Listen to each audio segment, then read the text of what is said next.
Let me tell you about something that happened to me many, many years ago.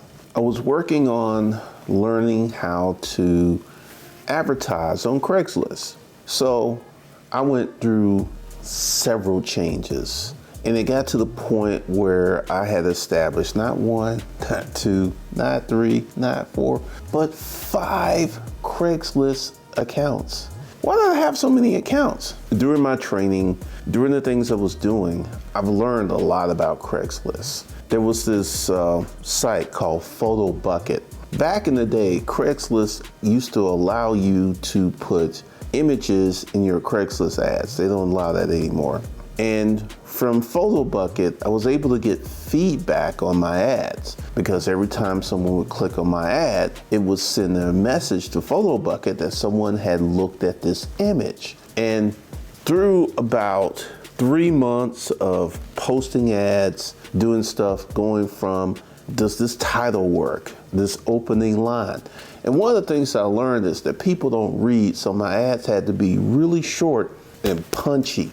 And I worked on this consistently for about 6 months. But the last 3 months is when I started to get a lot of results. I was posting 100 ads per day on Craigslist. You want to start a business, you want to set up a holding company, an operating company, you want to get yourself some business credit, you want to learn how to run a business, you want to start your first online business. If you want to do that, and congratulations to you for being a person that wants more out of life, for being that person that's ready to sit down, do the work so your future can be brighter. I got something for you. Go below and enter into the Corporate Citizen Playbook, where we teach you all of that plus a lot more, because you are not a normal, regular person. You want more out of life. You want to do more, you want to be more, you want to have more. And congratulations to you. So this link is below. Go ahead and check out this video, and then go ahead and enroll in the Corporate Citizen Playbook, where I teach you some things that you cannot Google. Can't Google it. Can't Google it at all. Which counted for about 20 to 30 sales per day, which was quite high because some of these sales were $1,400, $1,500 sales. Sales range from $200 to about about $1,400. And I got really, really good at posting Craigslist ads. I got really, really good.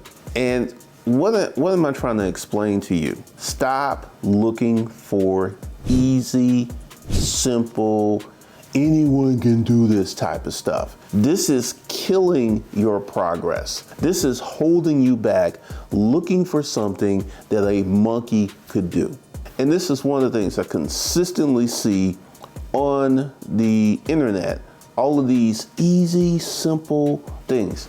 Let me go ahead and tell you that with me doing certain things, like let's go ahead and talk about how to sell online courses online.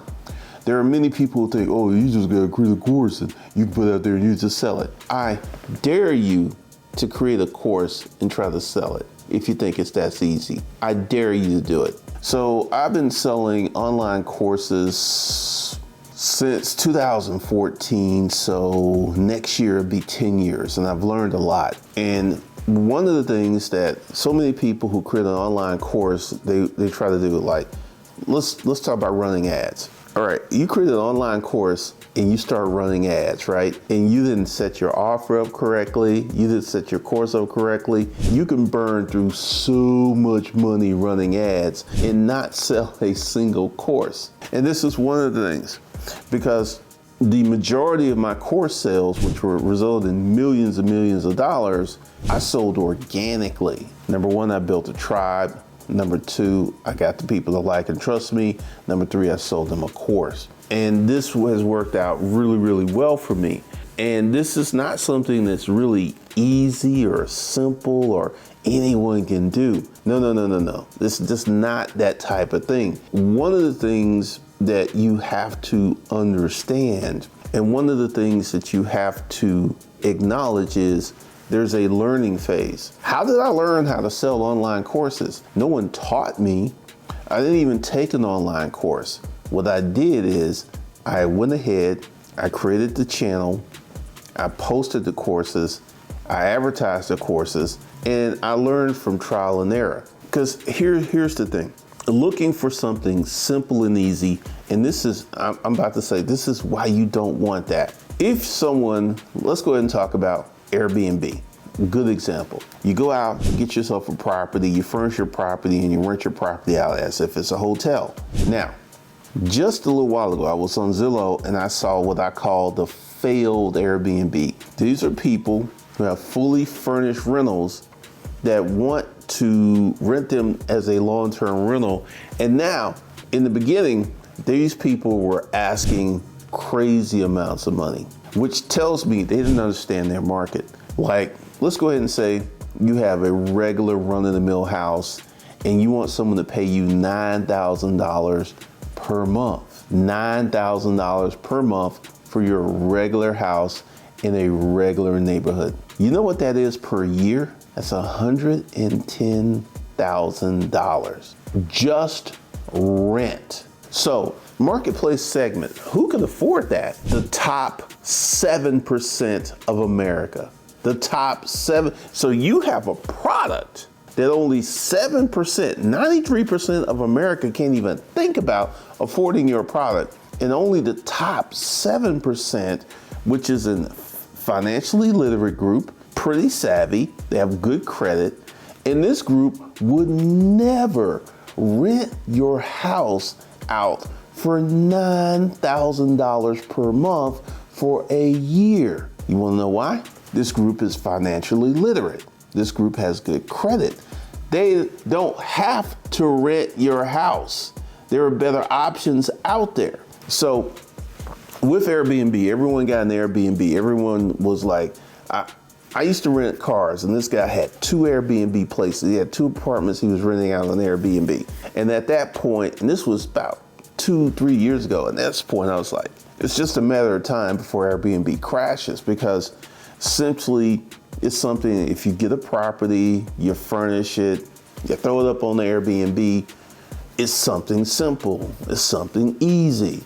And what happened? It got flooded.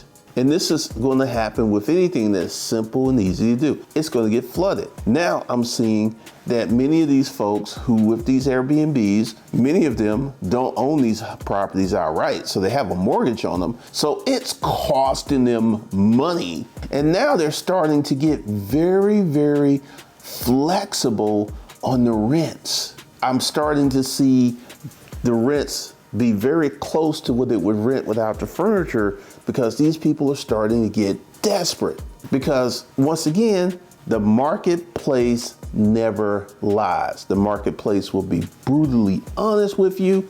And like, I'm in that 7%. And frankly, I would not spend $9,000 a month rent on a regular ass house. That makes no sense to me.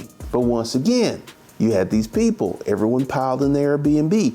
Everyone, like literally, Walt Disney has slowed down quite a bit. And a lot of these people who have these Airbnbs near Disney are trying to sell. So once you get into something that's simple, easy, that any monkey could do, you're treading on what I call short-term profitability. You get into it in the beginning, yes, you'll make money, it's gonna be glorious, and then you're gonna find yourself, one day it's like, how come I'm not getting as many bookings? How come I'm not getting as many rentals? Because the market is flooded with people who are looking for easy, simple things that they can do to make money. Now, one of the things that I have done to separate myself, like I have a course, I have actually a few courses that are quite expensive. Now, why did I do that? Number one, setting up something for anyone. Let me explain to you one of the things I learned years ago. When you go ahead and put your course up for sale and you do not have a vetting process, you don't have an application process, you will get people who will sign up for your course, they will pay you, and they will not do the course. They won't do it. They just simply won't do it. And this is going to mess up your long-term feedback loop because you're not going to have feedback because yes, these people bought your course. Yes, they paid you. Yes, you made money. No, they didn't ask for a refund, but you cannot use that for social proof. Another thing that I learned, and this is going to be a little saucy. It's going to be real saucy. I've helped a lot of YouTubers. I helped a lot of people. And this is one of the things that they said. Don't tell nobody I'm working with you. I've helped people do really, really well on YouTube. And that was the thing. Don't tell nobody I'm working with you. That was another saucy little thing. And I was just sitting there like, because I can tell you in the future, because like I can go ahead and give you the whole rundown. Like right now, this is a brand new channel. On the 22nd, this channel was 2 months old. And this channel will be monetized next month and it will start to really, really grow. And then once that starts growing, I can already tell you, I'm gonna start another channel. Because here's the thing, there's a lot of people who want to do how to do YouTube. You will literally see these videos and there's a ton of them. How much money I made on YouTube being monetized, how much money, and essentially, I've been doing YouTube 15 years. And a lot of these people are putting out very, very bad advice, really bad advice. I'll give you an example. There's someone, I'm not mentioning any names, has a channel, he had one video blow up, right?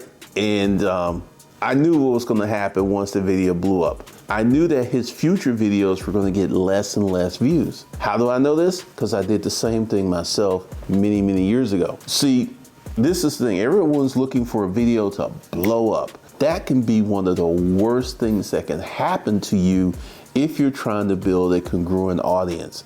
Because if you have a video that blows up, once again, you know, it's just like, I saw it and I started laughing and I just checked and his recent videos are going lower and lower and lower. Because when you go ahead and put out a video that blows up, it attracts an audience that's very interested in the title and the content of the video that blew up, right? They're not interested in your future content, which will cripple and damage your channel.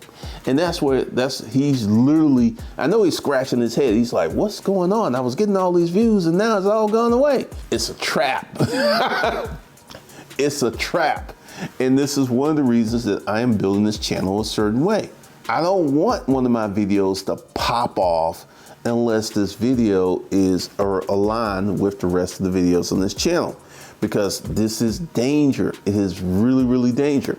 I'll even give you some more stuff. I was having a situation, because this is a new channel, it's easier to modulate the audience. And I had some people who were coming from some of my older channels.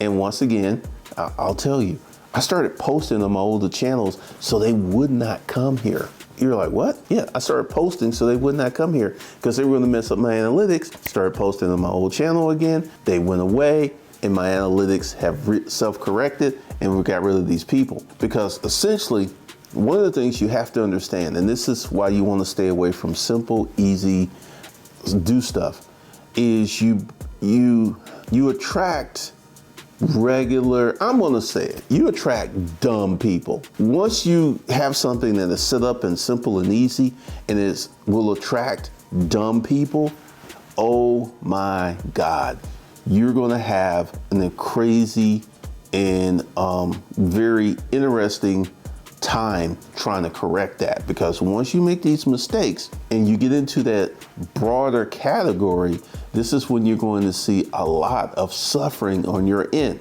Because once again, you want to stay away from the simple, easy to do stuff, because all that's going to do is throw you into the pile with all of these other people who are looking for simple, easy to do things, and they're not looking to establish, they're not looking to build, they're not looking to create. And once you get into that methodology, you're going to find it very, very hard to make money. It's going to become real hard to make money. So one of the things that you want to do, just like I learned with the Craigslist ads, just like I learned with online courses, once you set yourself up in a certain position, then you open up the door for you to be much more energetic, much more in line with the things that you want to do. Because literally, by doing all this hard work and learning from my mistakes and building out things that other people can't build, I've opened my door to a different lifestyle. I've opened my door to a different level of income. But once again, once you keep looking for these simple, easy to do things, and you don't want to apply any effort, you don't want to sit there and learn from your mistakes, you're going to position yourself to be in that spot that's going to be very hard to grow. It's going to be really hard to make money because you're going to be, let's call it the flea market of humanity. It's going to be crowded. There's going to be so many people who are trying to do what you're doing, like Airbnb, Turo. This is another thing. When I was in the car rental business, I was the first one on YouTube to put up videos of people stealing my cars, people keeping my cars, because there wasn't that information on YouTube. Now, you can virtually go to any Toro channel. My car got wrecked. My car got stolen. I've had all these issues. It's kind of funny because the reality is Toro is one of the worst businesses on the planet, in my opinion, and Airbnb. But once again, if you're a person who's never made any money, this may seem like a good business to you. And like when I say money, like $300,000 a month. If you never made that, if you went from a regular job where you're doing $3,000 and you got in your Turo business and you start making $10,000 a month, oh yeah, that's going to be real good money for you because you've never made any real money. But once again, it's going to catch up with you. It's going to catch up with you and it's going to create a problem, because this is one of the things I find to be really interesting. A lot of these Toro people have really large YouTube channels and they're talking about how to make business. And I know a lot of these Toro channels are making $5,000 to $10,000 a month just from their YouTube, So that offsets a lot of stuff. And this is one of the reasons that these folks will never speak ill, or they will never speak harmfully against Toro, because they don't want to damage their cash cow. That's another little game that a lot of YouTubers play with you guys, because they're making money from your views and they don't want to disrupt that money. And this is why they will never say anything bad or horrible about Airbnb, Turo, and any of these other things, because that's the reason that you're watching them. So once again, I'm dropping all types of ideals and game here, because essentially you have to understand why these YouTubers make YouTube videos. Is to get money. And if getting money is putting out information that's false, guess what they're going to do? They're going to put out information that's false, because that's what they want to do to make that money. All right, so got something new that's coming up. Like the money course, I was giving that away, but I'm no longer giving that away. And we're getting ready to get into a different level of training. So if you want to go there should be a little rolly scroll to get in the money course.